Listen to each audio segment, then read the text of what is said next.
Hello, colleagues. It's Liz. Just a quick note that we know the audio on this episode and last episode is not as good as we would like it to be. It was a setting. It was on my end. We don't blame Zach. And it will be better next week. But it is still worth listening to this episode, if for nothing else than our discussion of a particular penalty shootout and also Helen's most incredible misunderstanding of something I said. All right. Enjoy. Bye.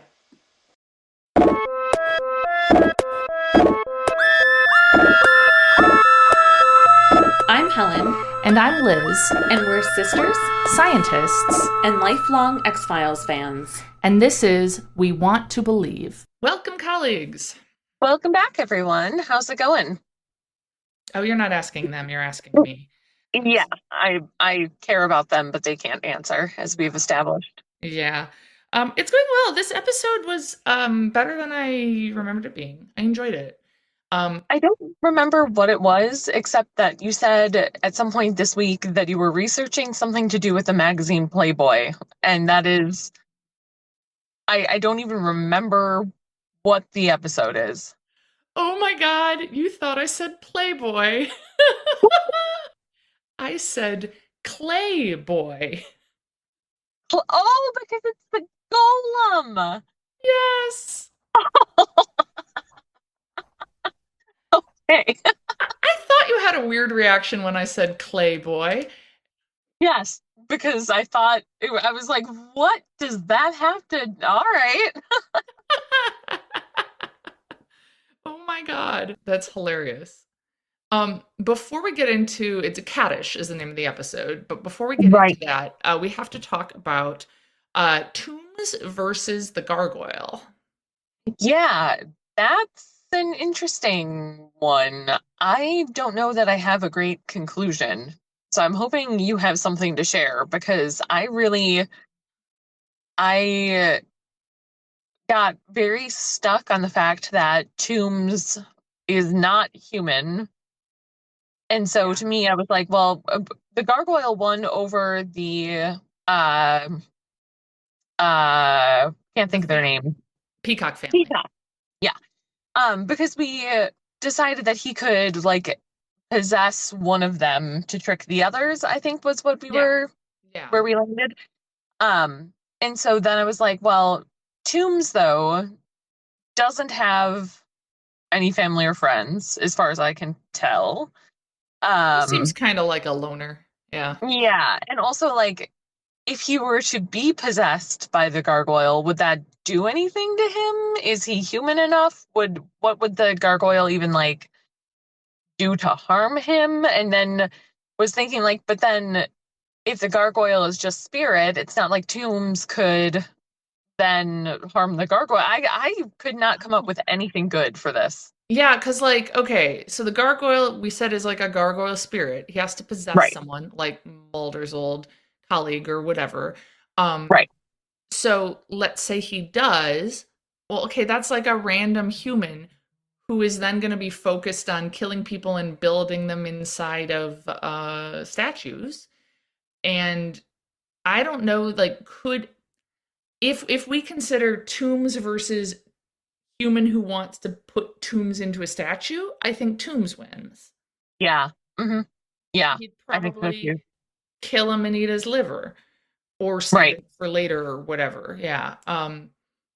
Yeah. I don't know, we have like a system in our house, like when there's leftovers, we'll write the date and the day of the week on it so we can easily at a glance tell if our leftovers are too old. And I'm imagining Tooms doing that with a liver or something. And his nest needs like a little like dorm size refrigerator for his nest. Yeah. Oh, I still have a couple weeks. All right. Yeah. Yeah, that's an interesting point because I don't know, I can't think of tombs being very easily accessible. Like I don't think this whoever is being possessed by the gargoyle is going to like easily lure him out. And then is it just like person versus Tooms? Because then it's Tooms. Right. Yeah. But then the question is, in the gargoyle episode, they get the guy who the gargoyle had possessed, and the gargoyle's like, I'll just move on to somebody else. Right. So can you ever destroy the gargoyle? Yeah, that's a question Yeah. all the time. But I mean, I think part of the issue here is that Tooms had two full episodes, and we have a pretty decent grasp on his physiology, manner. I don't know. I feel like we understand him as well as we're going to understand any random X Files villain. And the gargoyle is extremely opaque, and it's only in like the last shot that you're like, oh, maybe he is a magic gargoyle. Like, Yeah. so it's hard to call. I think that what we have to do is just make our best guess because there's no official way to know for sure. Because I guess, obviously, how could there be? What would that mean? Um, I just really want Tooms to win. And me too. And what is up with that? Why do we? I have like affection for him. You know? Yeah.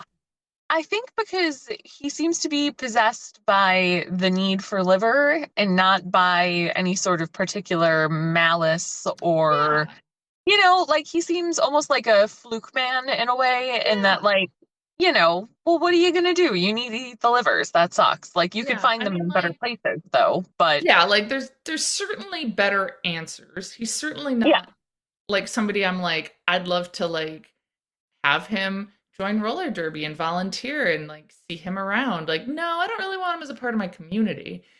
no, Because then it would be no. like, where'd that new rookie go? Oh, did our non-skating official eat her liver and go into his nest again? Like it'd be bad. Um, I Well, say and it's non-skating official because I guess he could be on skates, but maybe this is going down a path that isn't yeah. relevant. Um, so so yeah, I mean, I do think that if we had to call it one way or the other, if we say, well, we have to call the fight at some point, right? We can't just say forever. You can have forever. And even though the gargoyle can last forever, I'm trying to justify it. I think it's reasonable to say Toombs wins. Well, and so the gargoyle, if he can just endlessly run away, does that count as winning the fight? That's the other question. Oh, Because yeah. if he cannot be defeated, does that mean he wins? But if he just endlessly is jumping from one thing to the next, It's kind of like, like is that it's like in chess when you knock your king over, kind of. Like or queen. Who do you knock over when you're like, I'm screwed, I can't king? king. Okay. Like is it like giving up kind of like calling it or whatever.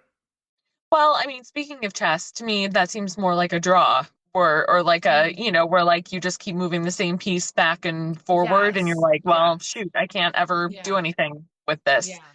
Um, We he's can't have just a moving. draw in a bracketed system. Yeah, We could right. have them do okay. Here, here's my logic. Um in soccer, I personally think that penalty shootouts to determine the winner of a game is kind of dumb. I don't know what your thoughts are on that. It's Yeah, relevant though, I promise. I don't have many. I feel like I'm not a big fan because it seems to be more just like the skill of it's a little bit luck and also the skill of the goalie as opposed to like the teams overall. Yeah, I mean it's definitely luck in that like if they just jump the wrong way, what are they supposed to do? It feels to me too unrelated to the sport of soccer to determine major outcomes within the sport of soccer. Yeah, yeah. So I feel like there are better ways. My main idea is to keep introducing additional soccer balls onto the field until someone scores. And or taking players away. Yeah. Yeah. Okay. I mean, sure. But anyway, the reason I bring this up is since I feel the issue with the penalty shootout is that it is unrelated to the sport of soccer, why don't we just use it here as well? We may as well. And if Toombs and the Gargoyle had a penalty shootout, I think Toombs would win because he's corporeal.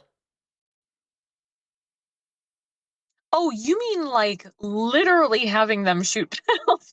Yes, because if it can decide a soccer game, why not decide this? I mean, I think it is wildly closer to the game of soccer. But I'm willing to entertain it. Yeah. Um Yeah. Yeah. I mean, Tooms would win a penalty shoot for sure. Yeah, Yeah. absolutely. Yeah. Okay. Um, or really any other sort of arbitrary contest we wanted to Yeah. put them against each other. Airplane throwing. Yeah. Chess. Yes. I mean, I Yeah. guess. I don't know. Yeah, I No. don't know about that one. No. Um, sure. Let's just call it for Tooms. We're gonna call it for Tooms. It's not an Okay, obvious one, great. but I think we have No. justification. Yes. Yeah. Sounds good. I'm happy for him. Me too. And I Who's like next? picturing him on the soccer field. I think he would hate that. Yeah, I think he would. Doesn't seem like the like team player sort. No, he does not seem like he'd be a good teammate. Yeah. Who is next? Oh, next up we have Cecil Lively, the fire starter, versus the Eve clones. Ooh, okay. That's fun. Yeah, I think that'll be interesting Yeah. because I think they're both clever. I mean, Yeah. probably, I think, you know what? Nope, we're not predicting. Yeah. Yep. Um, all right, go Tooms, I Yeah. guess. Go Tooms.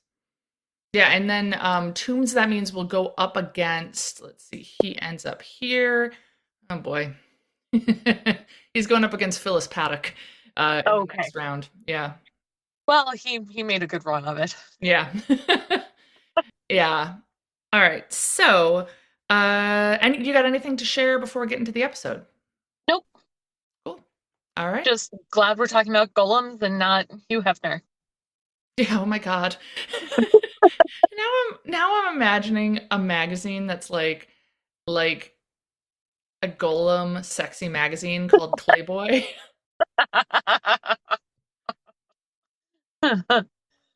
Yeah.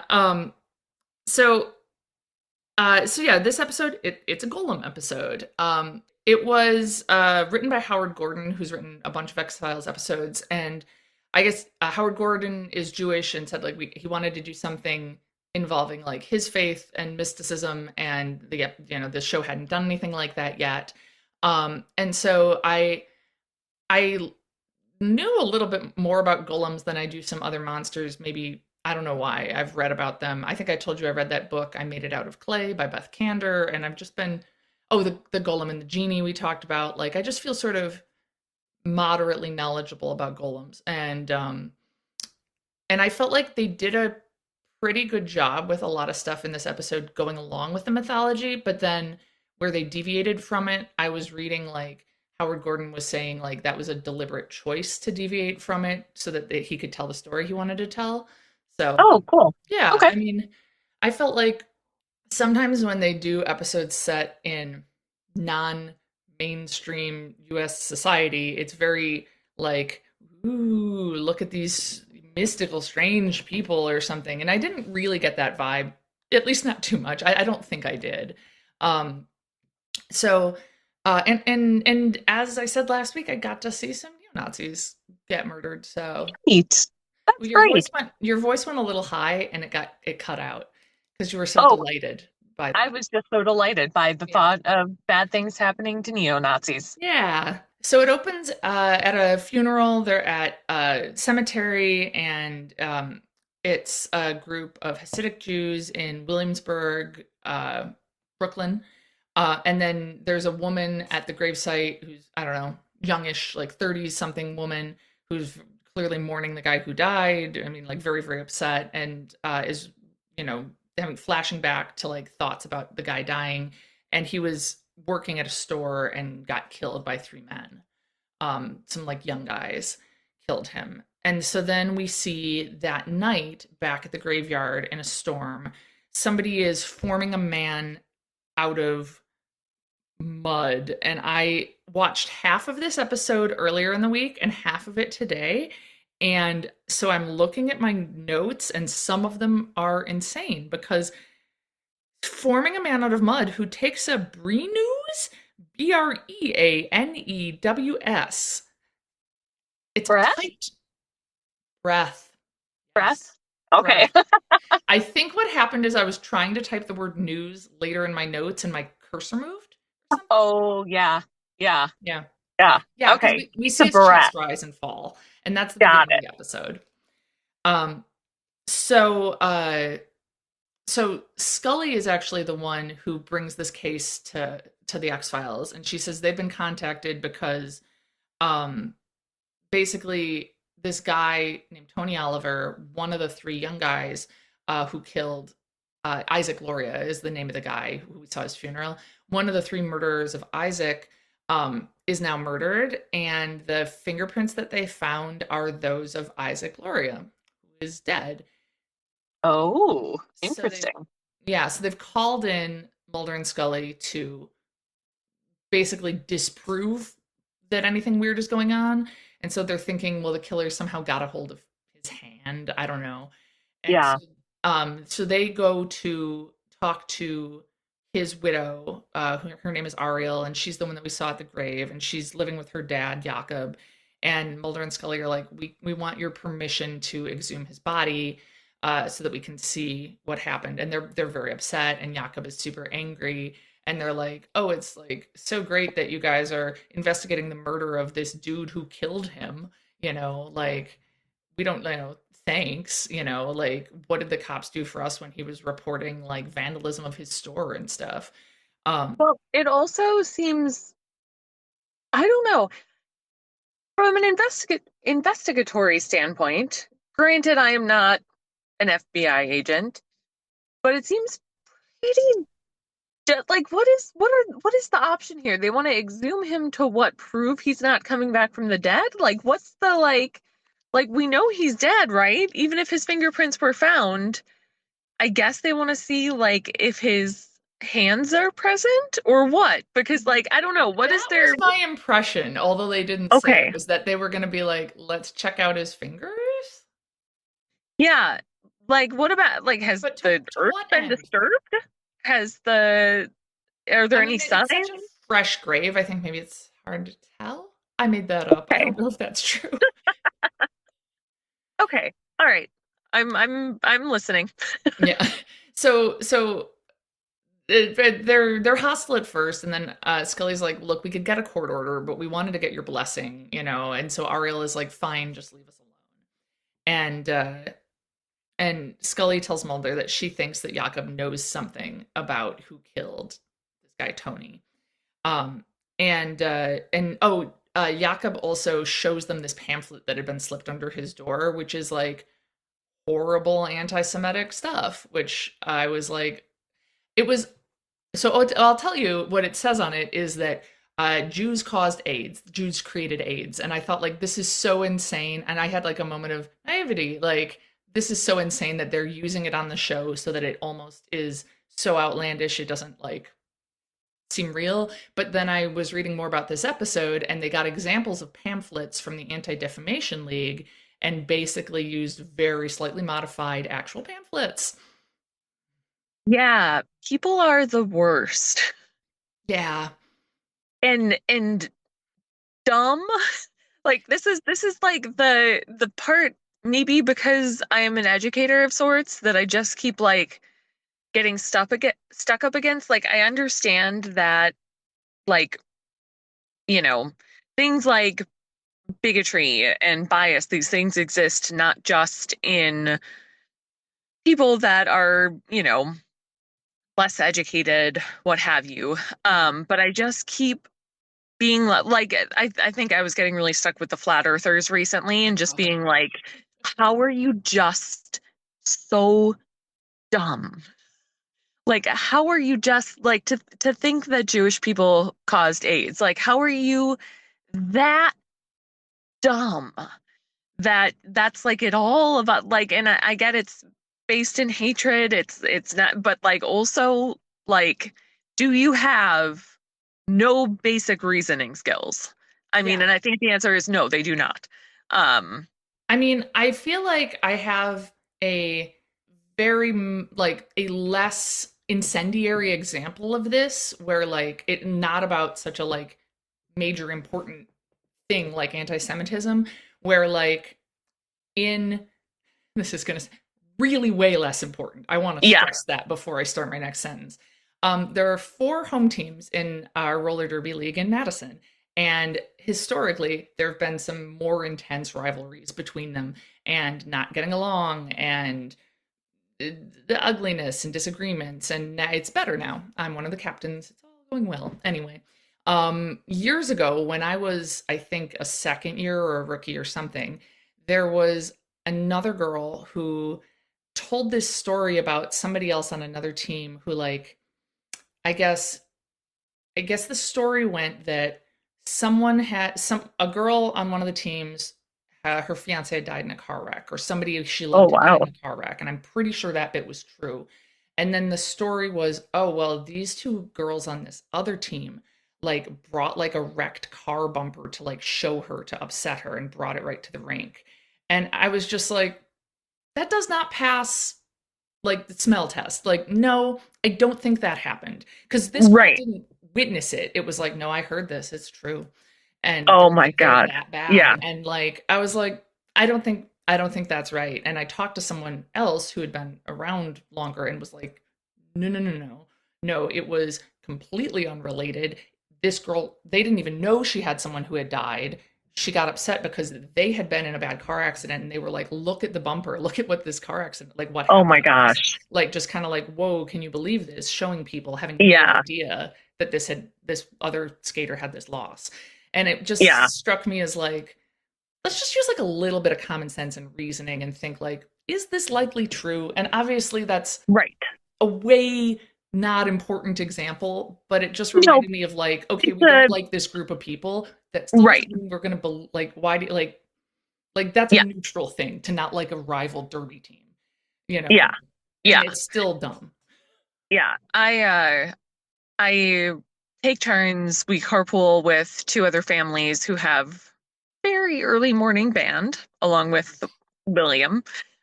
7 a.m. band every morning. And so it's three sixth graders and then one of the sixth graders' older brother who's in eighth grade.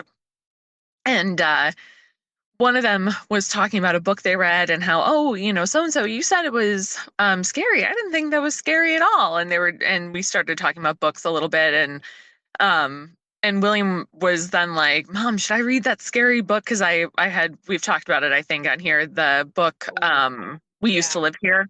Yeah. I had just read.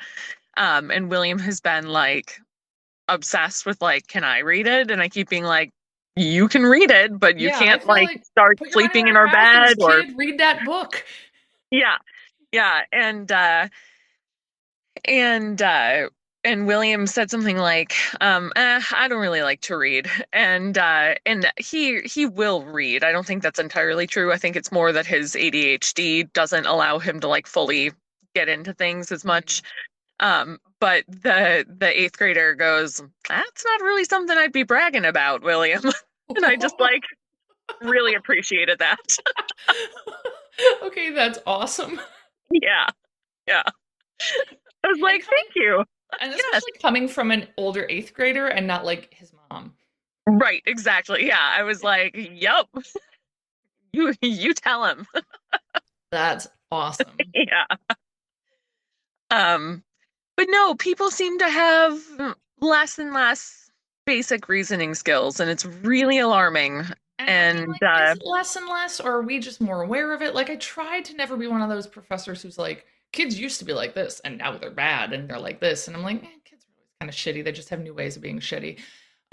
I mean, that's true. And a lot of the stuff that I've been reading, I mean, what we're skirting around is the fact that, ICE agents are grabbing and killing Jesus. innocent Yeah, people. yeah, And I've been reading a lot lately that's like, this seems like such a new thing to so many people, but really they're using the same tactics that like slave patrols used. Like this is not actually new to our country. This is just a new iteration of something yeah. people did a long time ago that, I yeah, I think I yeah, read something about like, you know, sometimes when we say, yeah, they're basically Nazis, we're also acting like this evil originated internationally and it's not like a natural outgrowth of America's history.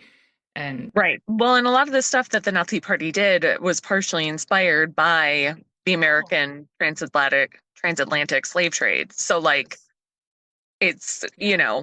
I feel like it's distancing it and being like, oh, we don't do these Yeah. things. Yeah. Yeah. But And I also then want to yeah. point out when we were saying like people are terrible, that we are also seeing like such incredible stuff from the people in Minneapolis and Yeah. elsewhere and like all the Oh my God. protests and all of the actions and everything. Like it is like does genuinely like Absolutely. make me feel good to see that. Like it's so heartening.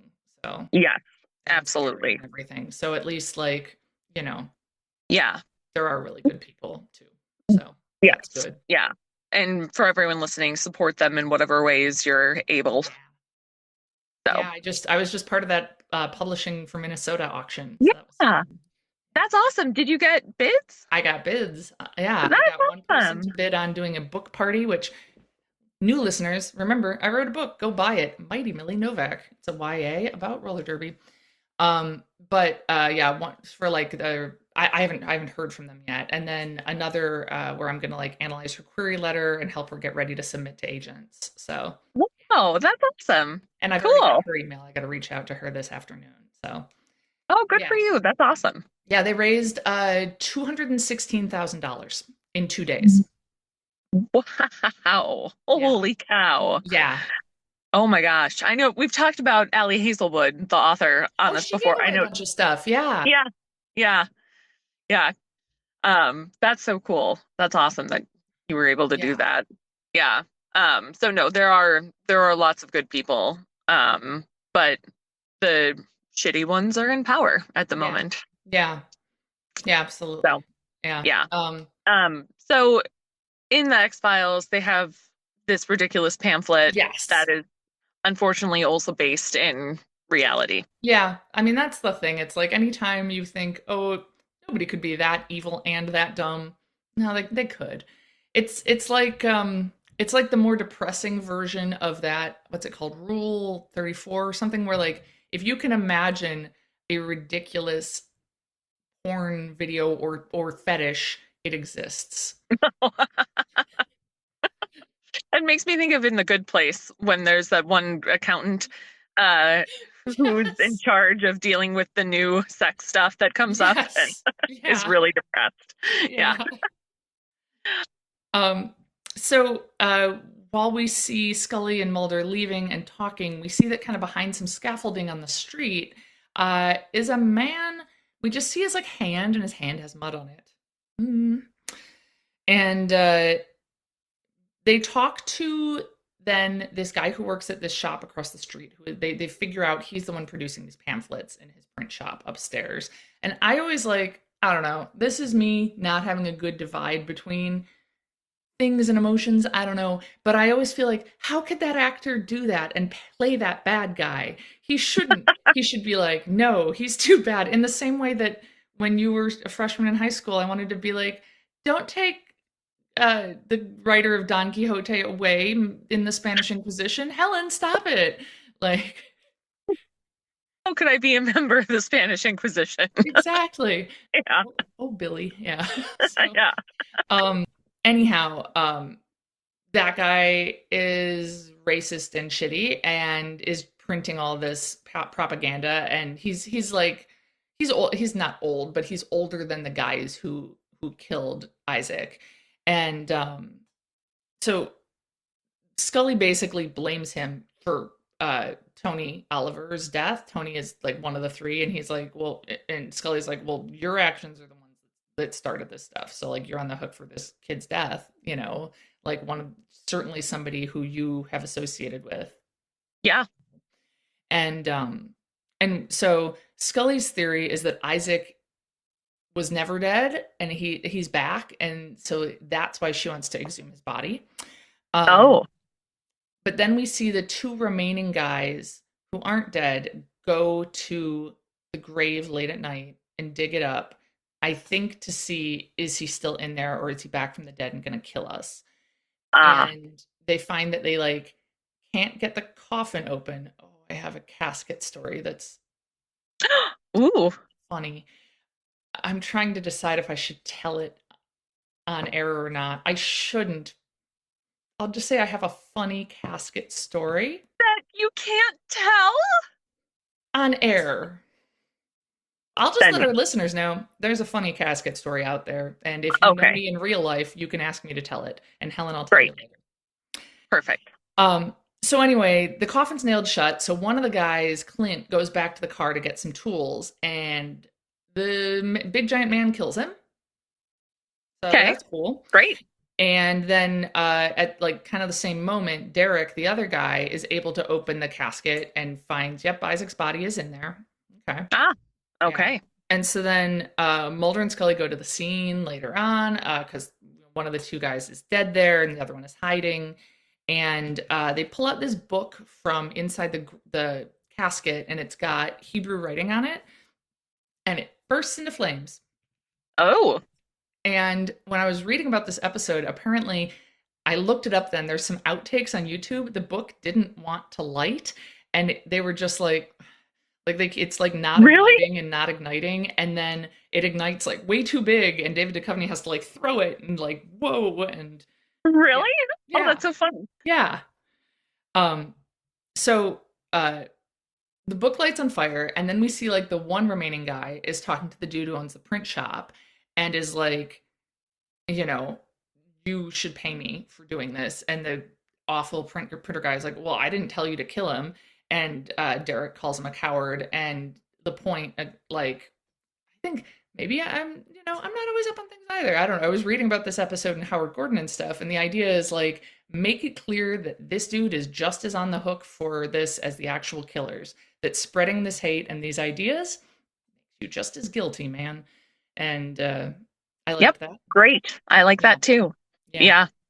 Um, and so Mulder goes and talks to an authority on Jewish mysticism and finds out that this book is called the Sefer Yetzirah, and I'm so sorry about my pronunciation. You'd think, well, Liz, you watched the episode, you'd know how they said it, but that was an hour ago. I can't be expected to retain that. Um, so Scully briefly has a theory about combustible groundwater, but they get past that quickly. And then they notice that their name written in Hebrew on it is Jakob Weiss, which is Ariel's father, the father-in-law of the murder victim. So the book that burst into flames came from the father-in-law. Yes. Got it. So Okay. they go to look for her dad, and he's not there. And they talk to Ariel, and she's telling them how she actually wasn't married to Isaac yet, that they had their marriage license, but their wedding was scheduled for like that day or the next day. And she shows them this ring that's like that she was going to wear in the ceremony that has like a whole big ass house castle built on it, like real tall. Ooh. It's really neat. And apparently, so she tells this story about how it was designed in the town of Kolin, which is near Prague. Kolin? I don't know. It looked kind of like Cologne, like Cologne, but it wasn't. It's a small town near Prague, okay? Village near Prague. It was designed there. Her father lived in this village.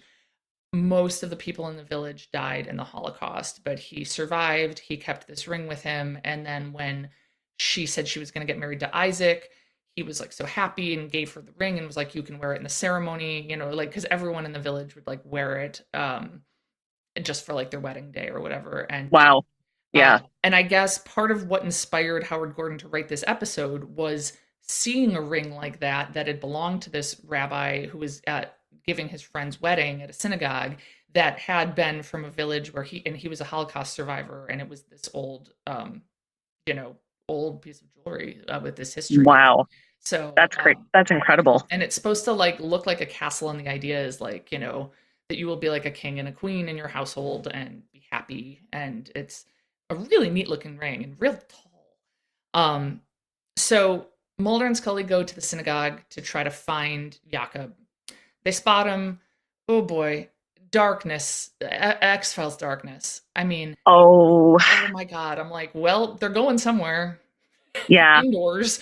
I think they go upstairs into like the upstairs raftery area of the synagogue. It was so dark, and Oh, man. turning up the brightness.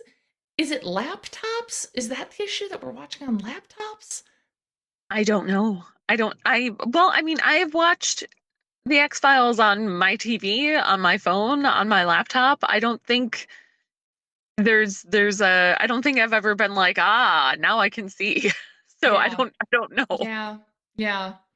except that I don't remember having these problems in like the early 2000s. So it's got to be some sort of like digital thing slash maybe our eyesight as we age. I Oh don't my know. God, I do think that my night vision has gotten worse. Well, I mean, And I don't know. what do you need to watch the X-Files? Night vision, probably. So, Yeah, yeah. But so they're up running around. they're They're roaming following around him. upstairs. What'd you say? They're following him, Jakob. Yeah, Like, why are Jakob they? spots them and kind of Okay. tries to get away, and they follow him. And there is a man hanging in the rafters, dead, and it is the Oh, third dude who killed Isaac. okay. So, yep. Real hard And, to be sad about that. and Okay. yeah, for sure. And you kind of think to yourself, though, Jakob is not a large man. How'd he hang this dude? Um, and then somebody in the darkness shoves Mulder real hard. Um, and Scully then pulls a gun and is like, "Don't move, federal agent." And they see it's Jakob, but it's like, wait, there was somebody else there. It's dark; they can't see either. Um, and so we then see there's a man there, and there's writing on his hand, Hebrew writing, and we see him hiding in the shadows again. Which I feel like, check out the scene. Don't you guys have big ass flashlights? Like, Oh yeah, they should, right? yeah, I think they should. Yeah. Also, aren't they like when the Miranda rights were already a thing at this point, right? Surely. Oh yeah, for sure. Because I know that our dad has them memorized, and he was working and having to say them to people in the 70s. So Oh, okay. Then yeah. Because yeah. yeah, Scully like arrests Jakob for the death of this guy and uh does and I'm like, you're supposed to be reading him his rights. Come on. Is it different for federal agents versus regular police? I have to imagine it's not, but I don't know. Okay. I mean, who knows Well, nowadays, but whatever. I yes. mean, like theoretically, sometimes I think if I had to repeat them, I would accidentally say the British version. I don't know what they're called because I watch so much British crime shows. Oh, really? Yeah. Yeah, because they say something a little different where they say like, if there's something that you don't say, if you choose not to say something that you later rely on in court, that could harm your defense or something like that. See, and this is as someone who is like as someone with anxiety, I could just stop there. Who like I'm constantly one of the like, if I have my hands in my pockets, are people gonna think I'm shoplifting? Someone who's very nervous about obeying the letter of Yeah. the law and everyone knowing it. I always think like, okay, so they say anything you say can and will be held against you. But what if you say something helpful? This is what I always get stuck on, that one phrase, because anything you say can and will be held against you. But what if you say something that is helpful to your case? Will that be used against you? Are you just not supposed to speak? Or are you I like, mean, no, you're not supposed to speak. I don't know what their perspective is, but from my perspective, caring about you in this theoretical well, situation, you just say right. lawyer over and over until you get Well, one. but what Yeah. if it's like, I don't know. The I golem can't is the think of killer. He's over there. Yeah. Yes. Yeah. Yeah. Yeah. Yeah. Or will that be held against me if I say like I didn't do it? He's behind that bench, or like Yeah. I don't know. Yeah. I get stuck on that and get very nervous. I think that we're being very literal. I yes. Again, I think the anxiety is probably involved. They probably Anyway, mean like if you're like, you know, swearing slash confessing slash, I like I took it to mean like, look, just be aware that anything we want to use, we can use. I think that they mean can and not will. Because if you say, I have to pee, and they're like, well, we're going to definitely bring that up in court that you had to pee. Like, like, I think they just mean can. I don't think everything you say will be used against you, well then they should say can and I know. not can and will. I agree. I agree. That's all I'm Because saying. it just can't make sense with will. Because, yeah, No. what if you're just like, I'm just going to say the word unicorn, Yeah. Like, Yeah. I mean, like, she's obviously insane. She was saying the word unicorn. Okay, that is a good point. Yeah. Anyway, Yes. Scully did not afield here. read. She didn't, and I felt like Okay. Scully, you're supposed to do that. But we do see um, as they leave, there's a man there. He's got writing on his hand. And then at the police station, Scully is talking to Ariel, and she's being sympathetic, and she's like, "You need to get your dad an attorney." He's saying he doesn't want one, but he should have one. And then we see Mulder talking to the guy, to Jakob, and Jakob is like, "Yep, I did it, and he attacked me. It was self-defense." And Mulder's like, "You hanged him in self-defense?" And which fair, Yeah. but and then we see that there's mud on his sleeve. And so at this point, Mulder is very thinking about golems. And so uh, we watch, Scully watches from like behind a two-way mirror and sees Jakob and Ariel talking. And Jakob is like, "I'm doing this to protect you." And so then we get to see the nice scene where the mystery big guy comes and kills the printer. Oh, great. Yeah, so that's taken care of. Quick question. In the beginning, when we saw someone making a person out of mud or clay, did we see who it was? Did we see it was like masculine? They were in a. Okay. Okay. All right. So, so Mulder goes back and talks to that expert about the book about Jewish mysticism, and he's talking about, he's like, "Tell me all you know about golems." And one of the things the guy talks about is how golems have to have like a word written on them, which is emet, and it's aleph mem tuf, I think are the letters. I definitely don't know Hebrew, but aleph is the important letter there. And emet means truth. And then if you want to deactivate the golem, you have to erase the aleph, and then it just spells met, which means dead. Oh, interesting. Yeah, and so golems, they keep saying they are matter without form, body without soul. And there's, in legends, in this episode, but also in legends and stuff, there's a lot of like Frankenstein's monster vibes with golems, where it's like, you create these, maybe you shouldn't, they can't really think that well, and they're going to cause problems. And then you have to destroy them in one way or another. Okay. Huh. So, Scully calls while Mulder's there and is like, "Kurt the racist is dead." She doesn't say it quite like that, but you know. So they are. She was probably thinking it. Yeah, yeah. And so they're like, "Oh, but we should release Jakob then," which I thought was interesting, because I was like, but he could still be guilty. Again, I'm fine with it, but it also seemed like weird police work to be like, okay, we know he didn't kill this guy, but like, yeah, whatever. So must not have killed anyone. Yeah, great. Yeah. And the CCTV footage because the racist dude whose name was Kurt had closed circuit TV there, and they were able to look at the footage. And do you know who they see walk in? Is it Isaac? It is. It's Isaac, okay. He's all muddy. Oh boy.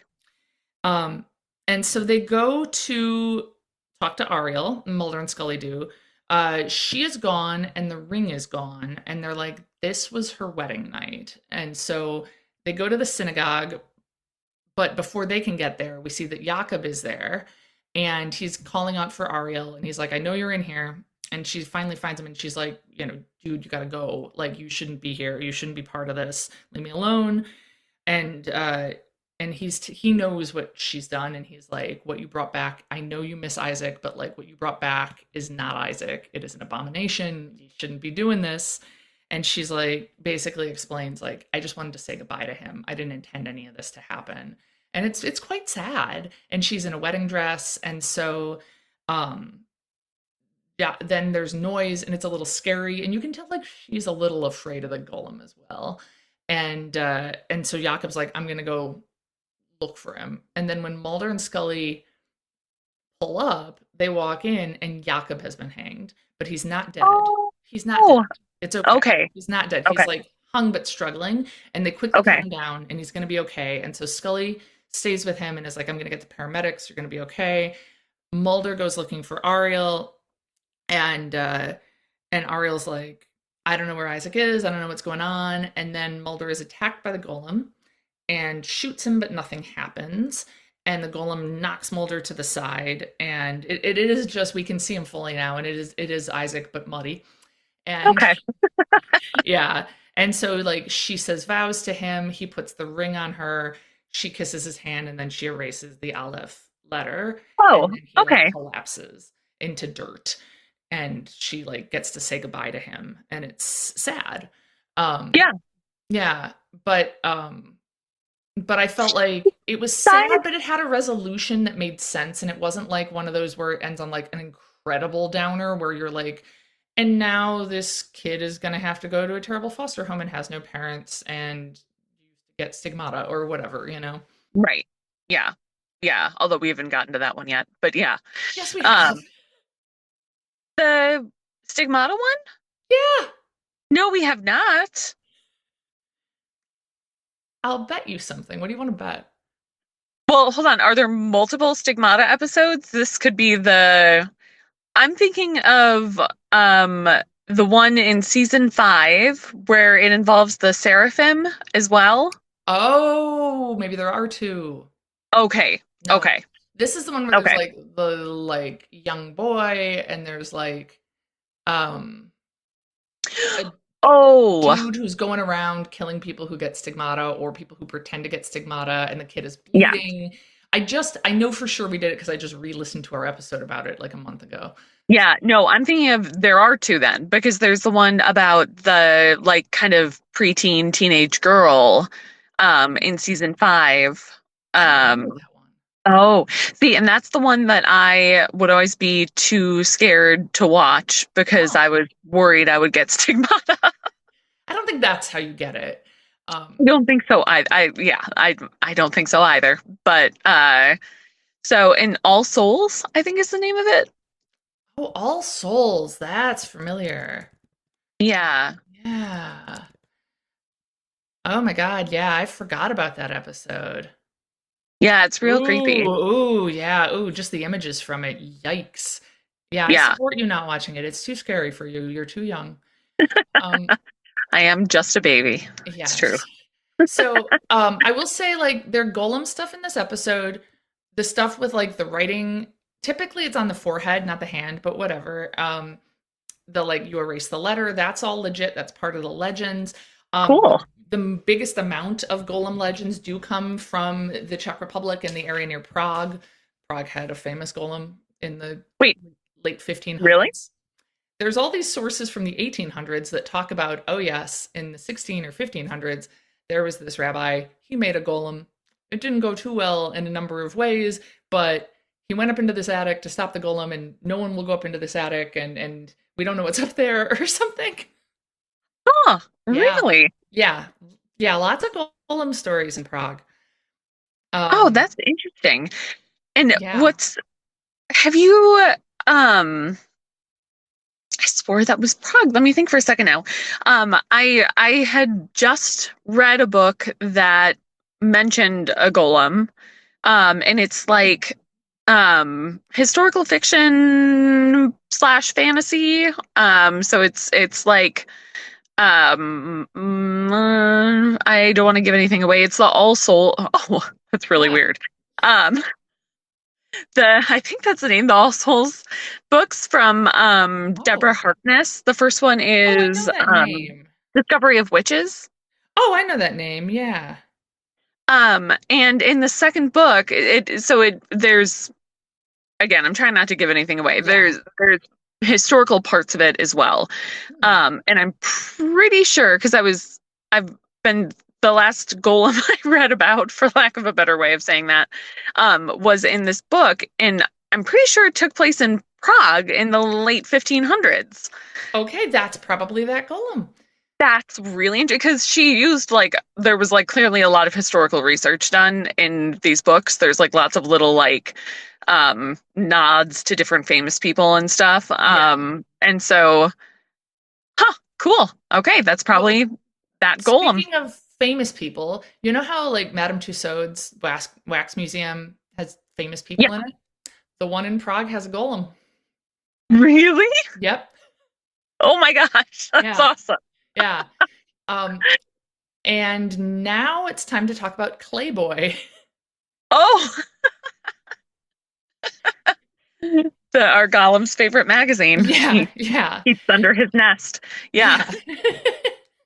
So, it's this folk tale that is described as sort of a mix of Golem stories and the Gingerbread Man, Oh. which I kind of Ooh. forgot about the Gingerbread Man, honestly. He But creeps me out. I kind of mix him up with the Pied Piper, but he's different. Yeah, no, Gingerbread Man comes to life, and then all these people are chasing him, and eventually he gets eaten. Okay. This one has a better outcome in my opinion. So there's an in one version, there's an older couple whose children have left home and they're lonely, so they make a boy out of clay and they dry him by their fire and he comes to life. And at first things are going well, but then he doesn't stop growing. He eats all their food, he eats all their livestock, and then he eats his parents. So that's horrifying. And he starts Is that a better? I I'm don't not know. done. I'm not Okay. done. He's going to rampage through the village until he is smashed by a quick thinking goat. So what I meant was his destruction is better. Like Got it. that it wasn't Yeah, that he was eaten, it was that he was smashed by a goat. that's great. Yeah. How big was this goat? That's a good question. Yeah, I was thinking I pictured him doing some really good kicking. Oh, sure. Yeah. Like Yeah. Goldhorn. I've talked about Yeah. Goldhorn before. Yeah. Yes, Goldhorn, our favorite goat. Yeah. Yeah. Yeah. Um, oh, so and is that what, a legend It's a or legend, yeah. It's like a folk okay. tale of from around that region, and it's kind of like I read about it while I was reading Golem related things, and so it's like related to Golem ideals of like using clay to create a living being, but then it has these gingerbread man aspects to it. So, Fascinating. and And is then that another like Czechoslovakian sort of yeah, they say like it's Slavic, okay. Yiddish, Russia. Oh, there's a children's book called Clayboy that looks terrifying. Oh my God, I don't like the cover of that. Oh, I am teaching a class on tuberculosis right Oh my now. God, that's so Um, cool. A whole class on it? it's pretty fun. And I was very ill prepared for the first day of class and was like, God, am I going to have enough to just talk about? And then like couldn't shut up. I was like, okay, well, um, but horrifiedly, I asked my students, we were talking about like, where have you heard of tuberculosis before? Like, what are your preconceived notions? What are your, Oh yeah. and well, I'm curious that is a listeners, Liz just sent me the front of Clayboy and ooh, that is creepy. That Yeah, is I don't like not them. something I want to encounter late at night. I wish the goat had thought even quicker. Yeah. Yeah.